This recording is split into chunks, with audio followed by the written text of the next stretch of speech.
So, on this episode, we're talking about the future of Yelp. Can a practice really market effectively without a marketing director? And what is social media really?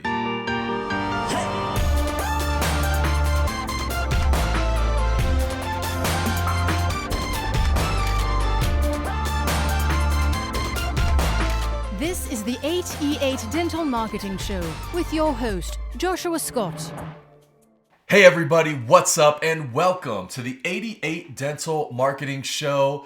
This is the internet's only dental show that's answering marketing's most important questions. We're the only ones doing it. I don't care what they say. This is it.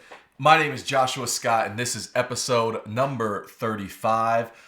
Got a good show for you guys today. 3 questions we're going to be answering on some of the future changes of search and what's going on there. Before we get to that, a few items.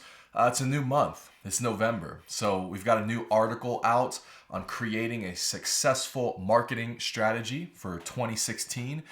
Probably one of the most important things you could be doing right now. So that article is down in the show notes down below. Just scroll down, find it, click over to it, tell me what you think.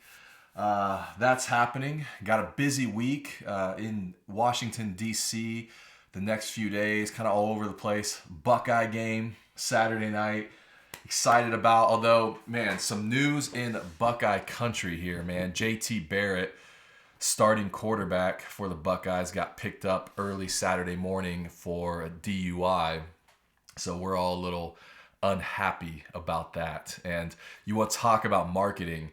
Man, I feel like we went from national champions to I feel like we're Florida State of last year, you know, with all the legal trouble and just barely winning football games. And man, when you talk about, you know, not marketing not being good, or like this is bad marketing, I think this was a tough thing to happen at this stage in the season. And so I feel like, you know, us as Buckeyes, man, we're trying to get through it. I feel like the rest of the country's looking at us like that thug football team that's not going to make it. And the new ratings come out tomorrow, and I don't think we're going to hold number one. So, but going to the game Saturday, Cardell's going to show up. He's going to play a great game, and we're going to keep fighting to get through the season. So that's what's happening. And other than that, yeah, man, let's get to the show. Number 35 here is sponsored by Richardson Studios. These guys almost exclusively handle all of our photography. And so if you come across one of our websites and you fall in love with it, which you will, the photography on that site's a big part of it. And these guys are the ones responsible for it. They help us create predictable images that help us build great websites. So a great website always starts with great photography. These guys help us do it. If you need somebody looking for a photographer, hit these guys up. Their information is down below as well. So let's get to some questions. First question is from Nancy. What do you think of Yelp? Hey Nancy, you asked this question a while ago, but I kind of came across it again. This is a good time to address it. You know, Yelp and Google are the big review players. We know this, right? Yelp more so in food and hospitality. Google more so in service-based industries, okay? And so that's kind of the split. That's kind of the war going on. I've been down on Yelp a lot because of their practices and policies, and we all know this. It's honestly hard to go to a dental meeting where somebody's not talking trash about Yelp, and we're hearing about the latest lawsuits and all that. Okay, so granted, but I've always been watching them. They're one of the companies on my watch list with a little bit of like, keep playing the game because we just don't know.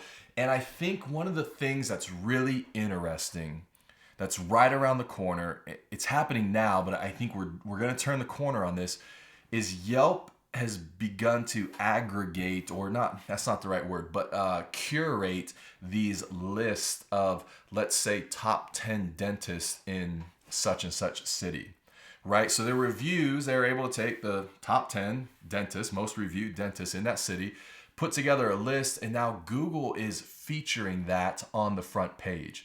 So they like that. And if you missed last week's episode number 34, go back and watch it, because we talk about the future of search, and we're talking about Google moving to these curated lists on the front page. And so Yelp is in an amazing position to take advantage of that. And so it may honestly be one of the best moves they've made in their business to date. So it's a killer move. I think Yelp has got a great future here in this, and I think it's going to make us pay more attention to it and play their game a little bit more. So how that turns out, I'm not incredibly sure, but in the end, I think with Google moving to these curated lists, I think we're going to have to pick the people we play with there, whether it's Yelp's list or Health Grades or, Yellow Pages and White Pages.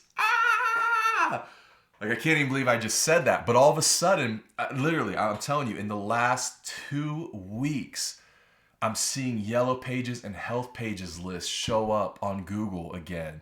And it's freaking me out that those would even be part of our conversation. But they could be. They could be. And so we're all hating on Yelp right now. But honestly, the hate that could come forth in the next 6 months to a few years over Yellow Pages and White Pages being back in the game would be crazy. It'd be crazy. But that may be a look at where we're going. Question number 2 is from Dr. Goldstein. What do you think about social media, and how much should you spend on it? Dr. Goldstein, this is really interesting, because at this point in time, it's 2015. What are we talking about when we talk about social media, right? I mean, really, are we talking about Facebook and Instagram? Are we talking about Yelp and Health Grades and Google? Are we talking about blog posts and articles and videos and things we can share, content? And so it's a really, really great question that I kind of pose back to you, because the lines are blurring. And look, I know we called things social media to it was kind of like the categorization of the time, right? Like, there was the internet, and then there was these social sites where people shared stuff, and so we gave it this term like social media. It was a little bit of like slang, a little bit of like the street term for it, right?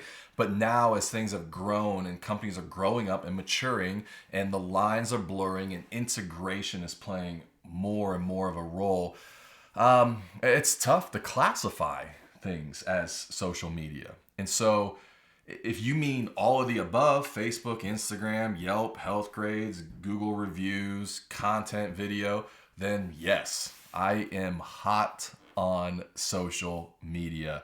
If you mean just the digital space, then yes.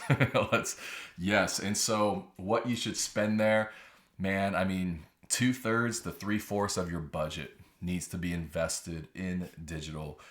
It's where it's at. All in, all my chips, all in on social digital. Our third question is from Diane. Can a practice effectively market without a designated person handling it? Diana, no. A practice cannot market effectively without a marketing director or somebody overseeing the marketing. It just can't happen. And so, look, I run into this every week.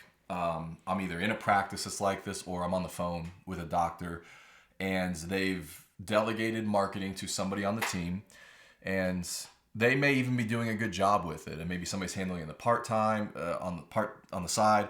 They've wanted to do it. They may be good at it and having fun with it. However, we all know that in a situation like that, marketing happens when things are not busy.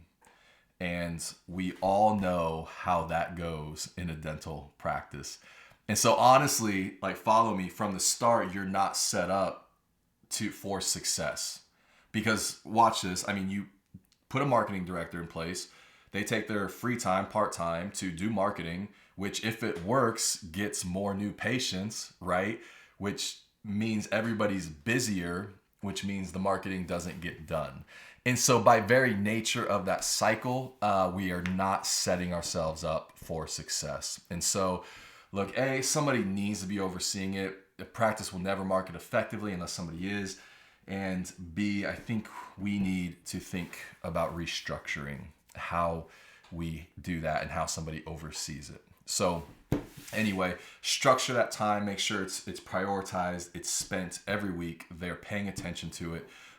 Prioritize that above their other daily duties. Don't let that infringe on those hours, on that creative time, that implementation, and hopefully we'll see some success there. So guys, that's it. Episode number 35. Good show, good questions. Really appreciate those. Homework or question for the week, for the show, is who oversees your marketing, and do they have dedicated time for it each and every week? Guys, thanks so much for being here. Really appreciate it. I'll see you on the next episode.